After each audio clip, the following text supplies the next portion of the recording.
Hello, welcome back to our channel. Today we're jumping right back into the high-octane world of A God Among Men with the second episode titled The Race.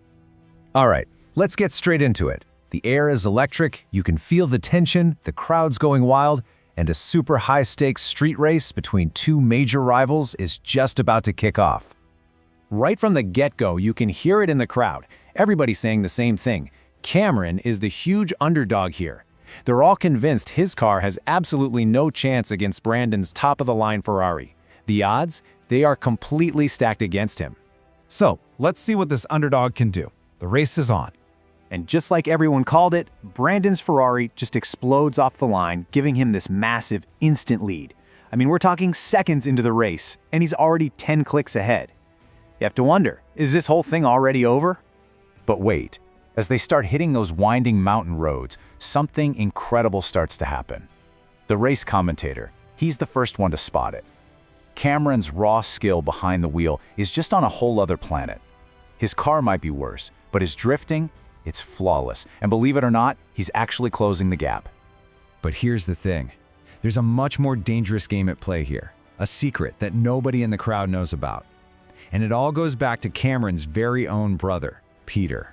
You see, Peter and Cameron have a really dark history. Years ago, Cameron helped Peter get a start. Now, Peter's a millionaire.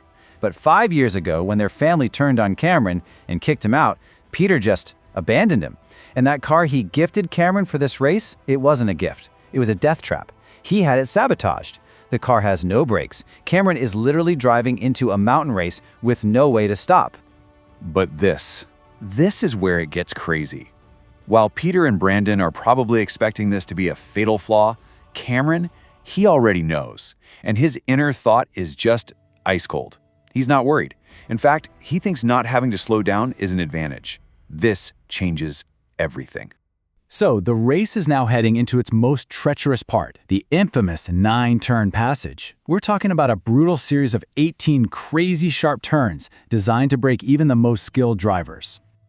As Cameron flies toward this deadly section, he does the one thing nobody expects. He speeds up. The crowd, the commentator, everyone is in total shock.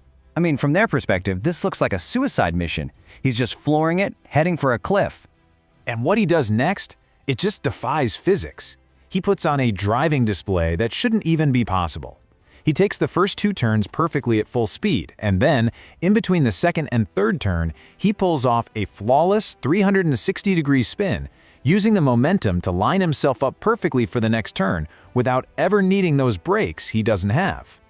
The commentator is absolutely losing it, and you can't blame him. He's screaming, realizing he's watching history being made. Nobody, and I mean nobody, has ever tried to take the 9-turn passage at full speed, let alone actually succeed. Cameron is becoming a legend right in front of our eyes. So after that unbelievable display, Cameron just leaves Brandon completely in his dust. He rockets towards the finish line, and he doesn't just get the win, he sets a legendary new record. The official time flashes up, an absolutely mind-blowing 7 minutes and 30 seconds. Now, to put that into perspective for you, the old record for this track was 10 minutes and 20 seconds. So Cameron didn't just break the record, he totally demolished it by almost 3 whole minutes. It's a time that just shouldn't be humanly possible. A few minutes later, a pale, defeated Brandon finally crosses the finish line. And, well, you know the confrontation is about to happen. Brandon is seething, just furious, and he immediately demands a rematch. But Cameron, he just leans against his car, cool as ever, and completely dismisses him. He calls him a subpar opponent and just says, "Hand over my keys." The keys to the Ferrari, the prize he just won. But right when you think this is all about the race and the rivalry, the story takes this sharp, totally unexpected turn and throws a brand new mystery at us. Just as Peter walks up to Cameron, the little girl he's holding starts to cry out. She reaches her arms out for Cameron, squirming to get to him, and calls him Daddy. And here is the huge conflict. Cameron is completely stunned. He has absolutely no memory of having a daughter. But his brother Peter just insists, telling him, "She's yours. You're the one who brought this little girl with you. Did you forget?" We're suddenly staring at 2 totally different realities. So the question that just hangs there at the end is, what is actually going on? Is Peter lying through his teeth? Did Cameron somehow lose his memory? And who is this little girl that just showed up out of nowhere? If you like the story, please like and share it, and subscribe to the channel to watch future episodes. Thanks for watching.